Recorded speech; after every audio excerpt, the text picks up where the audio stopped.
আঘাত করবে না, আমার ভিতরটাকে পরিপূর্ণ করে ওই ফিল্ডের মাঝখানে দিয়েছো, দেখো একজনও আঘাত করবে না, কারণ ওরা জানে এই বলটার ভিতরে ইট পাথর ভরা আছে, যে আঘাত করবে তারই ক্ষতি হবে। আজকে মুসলমান আমি বলতে চাই, আমরা মুসলমান, আমাদের ভিতরটা হয়ে গেছে ফাঁকা, আমরা মুসলমান, নিজেকে মুসলমান হিসাবে দাবি করি, আমাদের ভিতরটাকে ফাঁকা করে দিয়েছি, আমাদের ভিতর থেকে আল্লাহকে বের করে দিয়েছি, আমাদের ভিতর থেকে রসুলকে বের করে দিয়েছি, তবে মুসলমান, এই মুসলমান মার খাবে না তো খাবে কারা?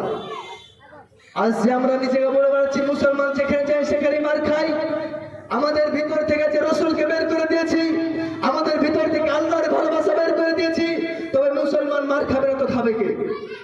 মুসলমান মার খাবে না তো খাবে কারা? আমাদেরকে ভিতরকে পরিপূর্ণ করতে হবে আল্লাহর ভালোবাসা দিয়ে, ভিতরকে পরিপূর্ণ করতে হবে রসুলের ভালোবাসা দিয়ে। যদি ঈমান দিয়ে আমাদের ভিতরটা পরিপূর্ণ হয়ে যায়, যদি ঈমান দিয়ে আমাদের ভিতরটা পরিপূর্ণ হয়ে যায়, তাহলে আমরা মুসলমান, আমাদের কোনোদিন মতপতন হবে না, আমরা মুসলমান, আমরা কোন অপমানিত লাঞ্ছিত ঘৃণিত হব না, আমরা মুসলমান, আমাদের ভিতরটাকে ফাঁকা করলে হবে না, আমরা মুসলমান এক আল্লাহকে বিশ্বাস করি, রসুলকে বিশ্বাস করি, কালে কালে যুগে যুগে নবী রসুল পয়গম্বর পাঠিয়েছেন, তাদেরকে বিশ্বাস করি, তাদেরকে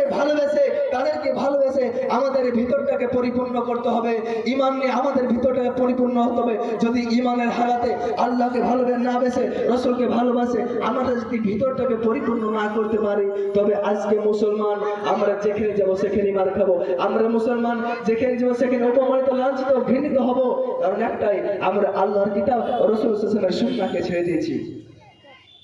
আসুন, যারা বলে ভারতবর্ষে মুসলমানদের কোনো অবদান নেই, যে আজকে বর্তমান ভারতবর্ষে আমরা নিজেকে বলি আমরা ভারতবর্ষের নাগরিক হিসাবে দাবি করি, আমরা মুসলমান, আমরা